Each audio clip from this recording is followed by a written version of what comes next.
back to the channel. Today we're going to do something a little bit different. We're going to kill two birds with one stone and review two very similar watches at the same time. These are the MEGIR Big Bang homage watches in the steel and the rose gold tone execution. I purchased these right off of Amazon before the holidays of 2018. Both were just under $30. They are realistically fashion watches, but a little bit better, in my opinion. And if you know anything about the Hublot Big Bang that they are meant to pay homage to, I saved myself $37,000 by getting these two. So that is a great deal. Now, they're basically the same watch, even though the rose gold one has this center piece right here that has more steel. This one doesn't have that, but other than that, they're exactly the same. And I'll show you some of the details in them, what I really like about them, why I bought them, and just kind of tell you, a little bit more about watches in my collection. So let's start with the stainless one, and we'll get to that one after. So this watch, I'll give you the dimensions on it. And the only thing that I don't know for sure is the movement, but the dimensions are 52 millimeters across, 17 millimeters thick. It does not have a screw down crown, and I'm assuming this is going to be some sort of mineral crystal. It does not feel like sapphire. It does have a silicone strap that's texturized, and it is very stiff, even though I've had it and I've worn this several times, but it's still stiff. And it does have the fold over clasp with a safety, nothing out of this world, but still it does the job, keeps it in there really well. Nice signature on the back of the case. It says MEGIR and the model number, which is a really long designation. Now, what I really liked about this watch, like I said, it does mirror the Hublot Big Bang, and if you look in here, you'll see there's some good detail in here. There's a texturized dial with the numerals and the indices applied. It does have, and it's kind of hard to get in here, but the inside chapter ring does have numerals on it at the 5-minute increments. Okay, it does have your 24-hour function on the right, seconds on the bottom, and hours or minutes. Minutes on the left.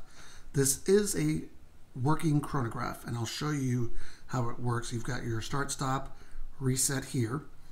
Now on a chronograph of, let's say, the caliber of a Rolex, your second hand is what actually is moving around. This one, the second hand moves here. This is, like I said, a Japanese quartz. So when I click here, if you look at this bottom ring, you'll see that the second hands start to move. And there they go. Now we let that move for a little bit, and while that goes on, I'll do the customary wrist shot. Just throw out here my Casio G-Shock, which I love. I've had this thing for a few years, and I absolutely beat this watch up, but it's still going. So anyway, back to this. As you can see, seconds are ticking away there, and when you want to stop it, you just click and very quickly responds. Reset, hits this lowered one, and you're going to see it move right back. So it does give you that, complication. So there's something to be said there for a sub $30 watch. And a lot of detail. They did put some detail in here. You can see the crystal.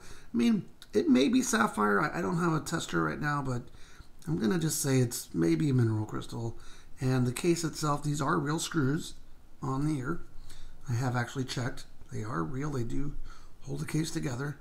So overall, it's not a terrible watch. It's not, obviously it's not a $18,000 watch, but it does the job.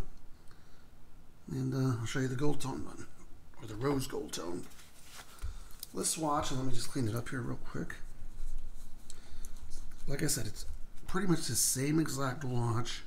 As you can see, textured dials, numerals all applied.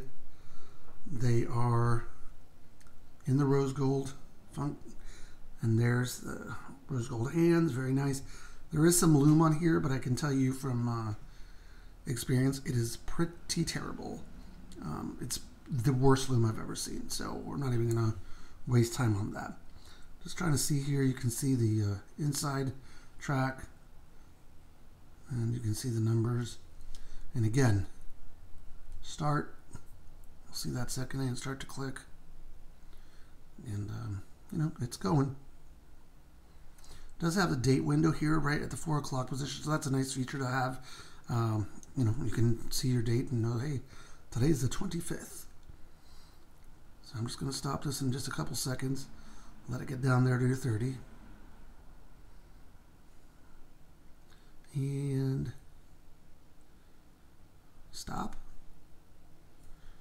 Reset. There you go.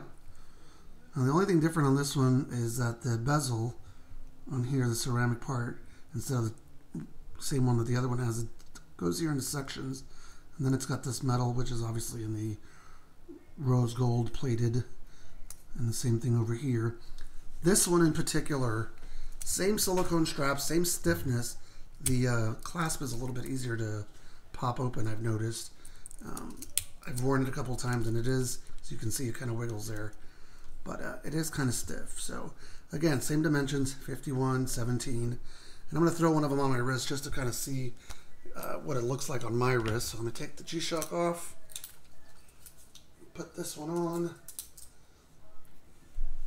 There you have it. Doesn't look too bad. It's a little big, but you know, it sits high, so it's not something you're going to wear with a suit, I can tell you that.